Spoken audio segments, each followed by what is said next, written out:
दोस्तों, कुछ लड़कियां होती हैं जो कि जब किसी से प्यार करते यानी कि अपने प्रेमी से प्यार करने लगते हैं और प्रेमी उसका थोड़ी तारीफ कर दे तो दोस्तों वो अपना सब कुछ उसको सौंप देते हैं और ऐसा उनको लगता है कि जितनी ये फ़िक्र मेरी करता है शायद इतनी फ़िक्र कभी मेरे माँ बाप ने की ही नहीं। और लास्ट में कुछ ऐसा होता है कि दोस्तों वो प्रेमी अपने दिल की सारी हसरतें पूरी कर लेता है और फिर इनको ना घर का छोड़ता ना घाट का, उसके बाद में छोड़ करके चला जाता।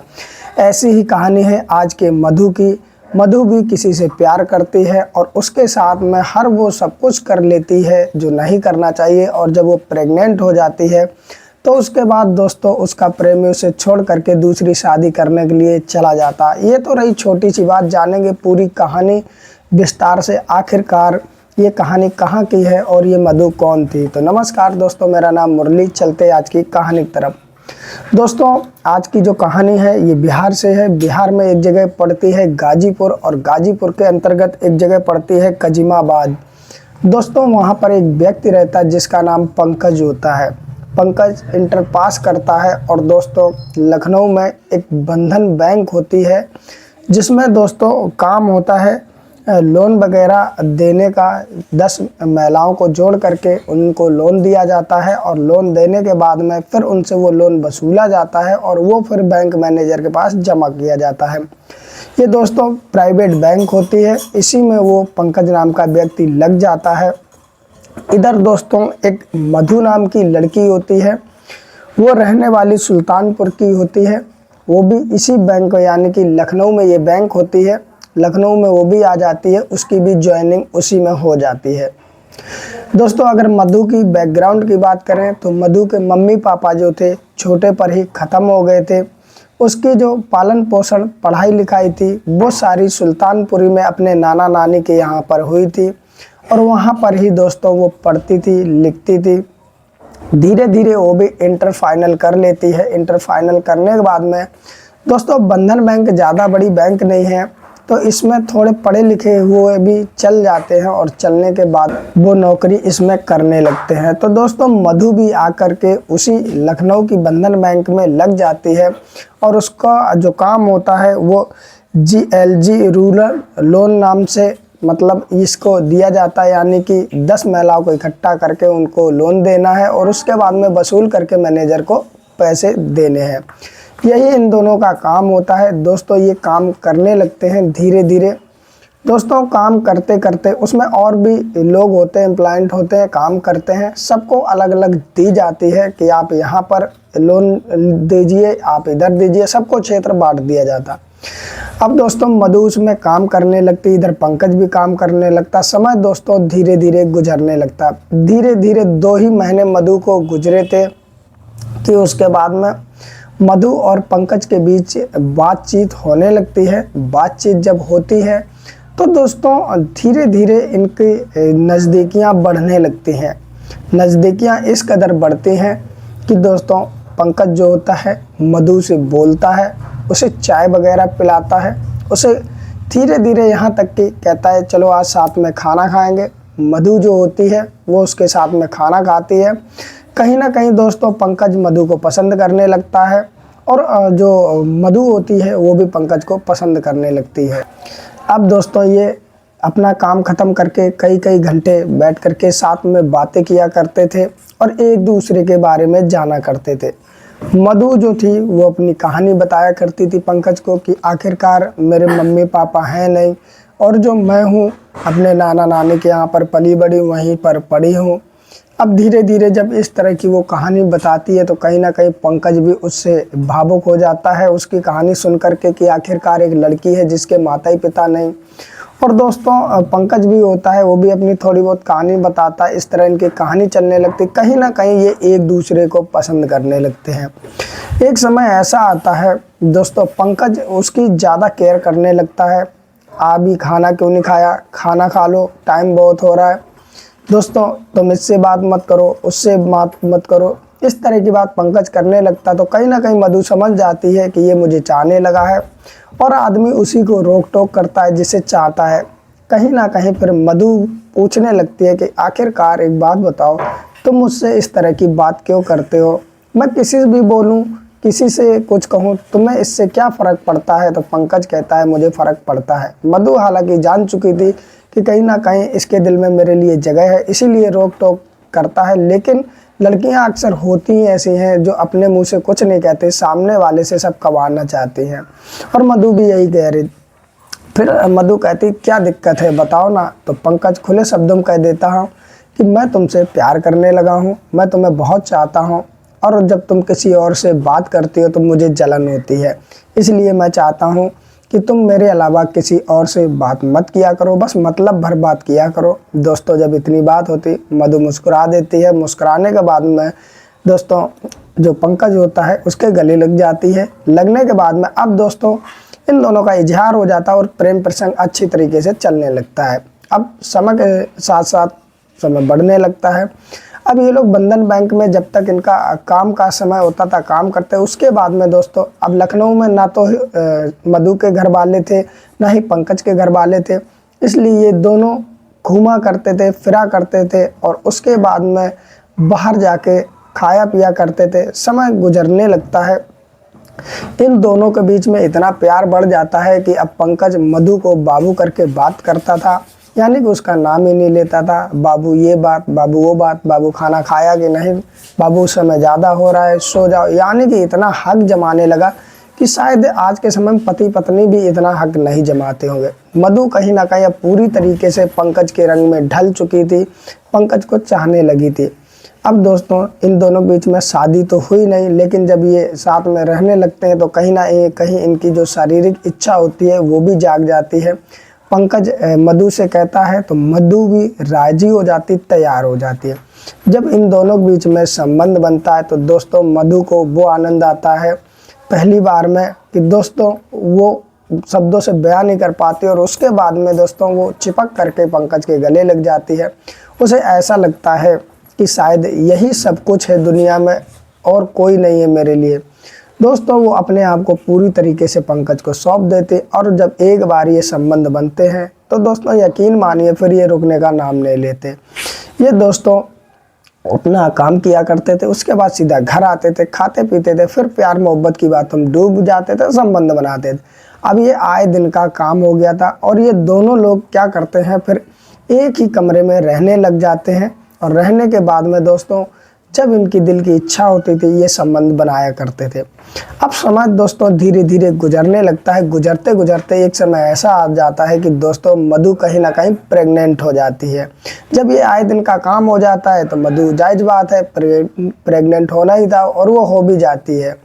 होने के बाद में दोस्तों जब कुछ महीने बीत जाते हैं तो मधु को पता चलता है कि मैं प्रेग्नेंट हो गई हूँ, तो वो पंकज को बताती है देखो मैं प्रेग्नेंट हो गई, एक काम करो हम तुम शादी कर लो, नहीं तो दिक्कत बढ़ जाएगी। अब पंकज जो होता है वो मधु को ले जाता है उसी के सुल्तानपुर में, और सुल्तानपुर में ले जाने के बाद में एक मंदिर में दोनों शादी कर लेते हैं। हालांकि और कोई नहीं होता है, ये दोनों ही आपस में शादी कर लेते हैं। शादी करने के बाद में फिर से ये लखनऊ आते हैं, अपना काम करने लगते हैं। अब जो पंकज होता है वो अपने गांव गाजीपुर मतलब जाता है, जाने के बाद में मधु को भी साथ में ले जाता है, यानी कि अपने मम्मी पापा के यहाँ पर वो जाता है, वहाँ पर ले जाता है मधु को। तो जैसे शाम के टाइम ये लोग पहुँचते हैं तो जो पंकज के पिताजी होते हैं वो पूछते हैं कि ये कौन है, तो पंकज कहता है ये मेरी पत्नी है, हम दोनों ने शादी कर ली है मंदिर में। दोस्तों इतनी बात जैसे उनके पिताजी सुनते हैं वो मधु को स्वीकार नहीं करते हैं। वो कहते हैं कि देखो तुमने अगर शादी ही कर ली, लखनऊ में बिना पूछे हमसे वहीं रह रहे हो, तो रात तो काट लो, लेकिन सुबह होते ही तुम दोनों चले जाना, मुझे मुंह मत दिखाना और कभी लौट के आना नहीं। इस तरह की बात पंकज से उसके पिताजी कहते हैं। पंकज रात भर रुकता और सुबह ही होते मधु को लेकर के फिर से लखनऊ चला जाता है। जाने के बाद में दोस्तों ये फिर से बैंक में काम करने लगते हैं। समय दोस्तों धीरे धीरे गुजरता है। मधु अब उस बच्चे को जन्म देती जो कि लड़का होता है।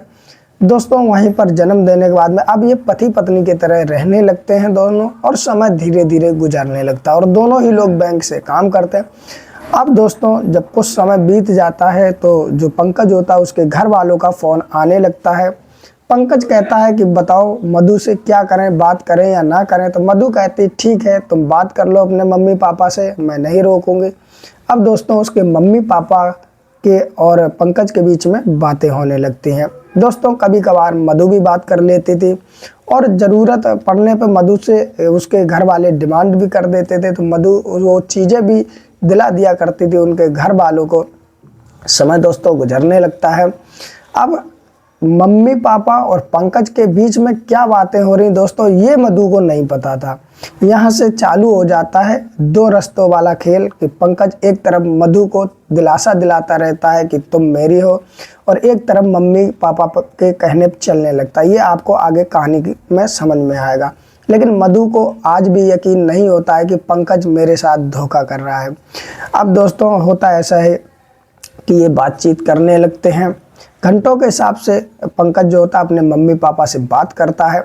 अब दोस्तों कहानी ये चलने लगती है कि दोस्तों धीरे धीरे जहाँ तक पंकज के ही कहने पर उसके मम्मी पापा जो होते हैं एक जगह लड़की देखते हैं दूसरी शादी कराने के लिए। लड़की देखने के बाद में पंकज की फ़ोटो दिखाई जाती है। दिखाने के बाद में दोस्तों लड़की वालों से डिमांड की जाती है 2.5 लाख रुपए की कैश, और दोस्तों जो लड़की वाले होते हैं ये शादी फिक्स कर देते हैं पंकज के साथ में, और उसके बाद में 2.5 लाख रुपए कैश भी दे देते हैं। वो कैश जो मिलता है उससे थोड़ी बहुत ये पंकज के मम्मी पापा खेती ले लेते हैं, वो पैसा खर्च कर देते हैं। अब दोस्तों होता ऐसा है कि समय दोस्तों धीरे धीरे गुजरता गया। ना ये बात पंकज ने बताई मधु को, ना ही उसके मम्मी पापा ने बताई कि पंकज की दूसरी शादी हो रही है। उनकी मंगनी वगैरह हो जाती है। अब दोस्तों समय और गुजरता है, आ जाती है फरवरी 2025। मधु फिर से प्रेग्नेंट हो जाती है, यानी दूसरा बच्चा उसके पेट में होता, और अब तक एक लड़का जो होता है लगभग 3.5-4 साल का हो चुका था। अब दोस्तों उसके मम्मी पापा फ़ोन करते हैं। ये मधु का कहना है कि उसके मम्मी पापा का फ़ोन आया था, यानी कि पापा का फ़ोन आया था और ये कहा था कि तुम्हारी मम्मी सीरियस कंडीशन में है, अस्पताल में भर्ती हैं, तुम फटाफट अकेले यहाँ पर आ जाओ। अब दोस्तों यहाँ से आपको समझ में आ जाएगा कि किस तरह पंकज भी मधु के साथ में फ्रॉड कर रहा है, लेकिन मधु के कब कान खुलेंगे, ऐसी लड़कियों के कब कान खुलेंगे दोस्तों समझ में ही नहीं आता। अब दोस्तों जो पंकज के पास में फ़ोन आता है तो दोस्तों पंकज जो होता है सबसे पहले बंधन बैंक में रिजाइन देता है। रिजाइन देने के बाद में फिर दोस्तों वो चला जाता है 25 फरवरी को अपने ही गांव, और जो मधु होती उसको उसी कमरे में छोड़ जाता है लखनऊ में जहां वो रह रही थी। अब जब पंकज चला जाता है दोस्तों तो जाने के बाद में पंकज की शादी की तैयारियां वहां पर चलने लगती। क्या पंकज को पता नहीं होगा जो वो मधु को बताए। दोस्तों अब जो होता है मधु के पास पंकज से बात होती है। उसके बाद में जब पंकज के घर वाले होते हैं, यानी मधु का कहना होता है पंकज का फ़ोन छीन लेते हैं।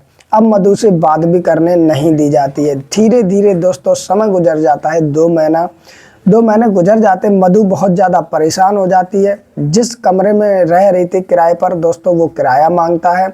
मधु किराया दे नहीं पाती क्योंकि मधु को भी अब टेंशन होने लगती। वो भी रिजाइन दे चुकी थी अपने बंधन बैंक से, वो भी अभी बैठी थी कमरे पे, काम कर नहीं रही थी दोस्तों।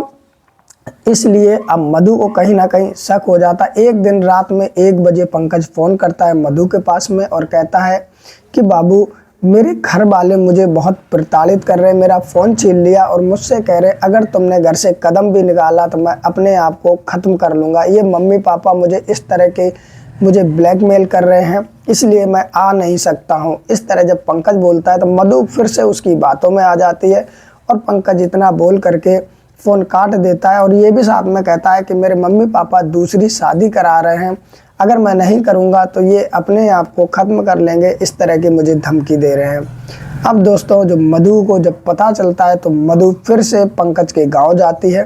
गांव जाने के बाद में दोस्तों उससे मिलने की कोशिश करती है, लेकिन पंकज मिलता नहीं है। उसके पापा मिल जाते हैं। जब पापा मिलते हैं तो मधु को पहचान लेते और कहते तुम यहाँ किस लिए आई हो। तो मधु कहती है कि मैं पंकज से मिलने आई हूँ, एक बार मुझे मिला दीजिए। तो उसके पापा उसे धमकी देने लगते हैं कि देखो मैं बहुत पैसे वाला हूँ, अगर तुम मेरे बेटे को नहीं छोड़ोगी तो मैं तुम्हें ही ख़त्म करके और मैं पुलिस वालों को पैसे भर दूंगा, जितने भी पैसे लगेंगे मैं उतने भर दूंगा। इस तरह की दोस्तों जब मधु को धमकी मिलती है तो मधु कहीं ना कहीं डर जाती है। जब धमकी मिलती है तो मधु उसके घर से वापस लौट जाती है। लौटने के बाद में दोस्तों सीधा वहीं गाजीपुर के पुलिस स्टेशन पहुंचती है। वहां पहुंचने के बाद में फिर वो सारी कहानी पुलिस वालों को बताती है। पुलिस वाले जो होते हैं मधु के साथ जाते हैं पंकज के घर में, और जाने के बाद में कहते हैं कि पंकज को बुलाओ, तो उसके पापा कह देते हैं कि पंकज घर पे नहीं होता है, जबकि मधु का कहना होता है कि पंकज घर में ही था, इन लोगों ने कमरे में बंद कर रखा। दोस्तों एक दो बार पुलिस जाती है, पूछती है कि आखिरकार ये जब तुम्हारी बहू है, पंकज की पत्नी है, इन्होंने शादी की है, तो तुम दूसरी शादी कैसे उसकी कर सकते हो। तो जो कि पंकज भी बताता है मधु को फ़ोन करके एक बार कि हमारे पापा ने 2.5 लाख रुपए ले रखे, वो देने के लिए अब पैसे है नहीं क्योंकि उसकी ज़मीन इन्होंने खरीद ली है। और दोस्तों यही बात पंकज के पापा पुलिस वालों को बताते हैं कि मैं लड़की वालों से यानी कि मंगनी कर चुका हूँ, उन्होंने पैसे दिए वो भी खर्च कर चुका हूँ, मेरे पास पैसे नहीं है, तो मैं आखिरकार ये शादी मुझे करनी ही पड़ेगी। और क्या सबूत है जो कि मेरे लड़के ने इसके साथ में शादी की, ये तो ऐसे ही रहते रहे, कोई शादी वगैरह की नहीं। क्योंकि दोस्तों लिखित प्रूफ कोई मधु के पास में था नहीं, यानी कि कोर्ट मैरिज का सर्टिफिकेट था नहीं, क्योंकि कोर्ट मैरिज की ही नहीं। सिर्फ मधु का कहना था कि हमने मंदिर में शादी की और उसके नाम का सिंदूर भरने लगी। क्या पता दोस्तों शादी की या नहीं। फिलहाल जो मधु होती है अब वो इधर उधर भटकने लगती है और धीरे धीरे उसे 5-6 दिन गाजीपुर में ही बीत जाते हैं। अब दोस्तों समझने वाली ये बात है कि अगर सच में पंकज मधु से प्यार करता तो मधु इतने चक्कर काट रही, क्या गांव जा रही है, गांव वालों ने बताया होगा, क्या उसे पता नहीं चला होगा। दोस्तों पंकज खुद दो मुंह का खेल खेल रहा है। इधर मधु से जब तक उसके साथ रहा, जब तक मन नहीं भर गया, अब मन भर गया तो अपने माता पिता के कहने से वो दूसरी शादी करने जा रहा, उसे नई बीवी मिलेगी इसीलिए वो शादी कर रहा, और मधु को अब भी धोखे में रखे इसलिए कि मधु कोई कार्रवाई ना करे।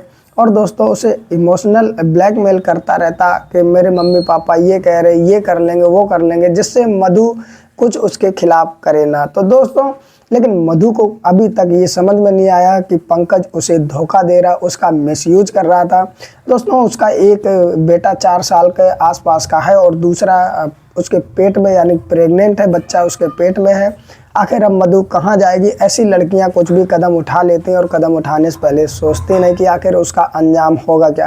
फिलहाल दोस्तों आज की रही है कहानी आप लोगों को कैसी लगी, अपनी राय हमें ज़रूर दें। क्या मधु ने सही किया या पंकज ने सही किया, या इन दोनों में से गलत कौन था। दोस्तों मधु का कहना था कि ये आत्मा का प्यार था, इसलिए मैंने उसे पूरी तरीके से सौंप दिया और उससे संबंध बनाए, शादी से पहले ही प्रेग्नेंट हो गई।